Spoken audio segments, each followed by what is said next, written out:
Stephanie with AmericanMuscle.com, here with my review of the SR Performance adjustable front sway bar end links for 05 to 14 Mustangs. The first thing I would ask anyone that tells me they're interested in these end links is your car lowered? I'd then ask, what do you do with your Mustang, or what are you planning on doing with it? I'd say that the adjustable end links are for use in conjunction with an aftermarket sway bar. The whole point of these end links is to provide adjustability so that you can set your car up for what you want to do with it, or to help you keep everything in balance if you have a lowered Mustang. That being said, I'd classify this item as something that's for performance use, meaning those track cars out there or those hardcore street drivers out there like myself, but not necessarily straight line cars. These are also great for lowered cars in general, even if you don't have any special plans for your Mustang. So the stock factory end links are fixed, meaning they do not have any adjustability. The SR Performance end links here are on-car double adjustable. The spherical rod end bearings make them that way, and you can loosen the jam nuts here and fine-tune the position of your front sway bar and therefore dial in your suspension. Personally, I run adjustable end links on all of my cars, and I can say that I took my Mustang to have a full-scale four-corner balancing and alignment, and I would not have done all the suspension work that I did without using adjustable end links.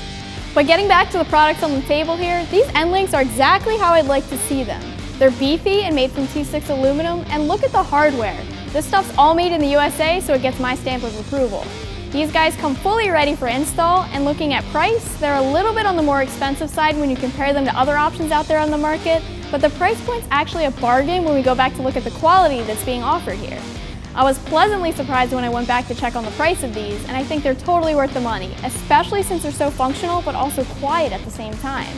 But listen guys, don't take my word for it. I personally really like these end links, but feel free to go out and do some research on your own, read some customer reviews, and form your own opinions. Moving on to the install, this one I'd say is a 3-wrench install because while the time it takes to install these is not necessarily very long, the know-how is pretty important here. What I ended up doing was throwing these on myself in the garage with all of my other suspension upgrades that I had at the time, and then immediately heading over to my alignment guy to have the car balanced. From there, he even re-dropped my sway bars just to properly set the car up considering the balancing and load and all of those other factors.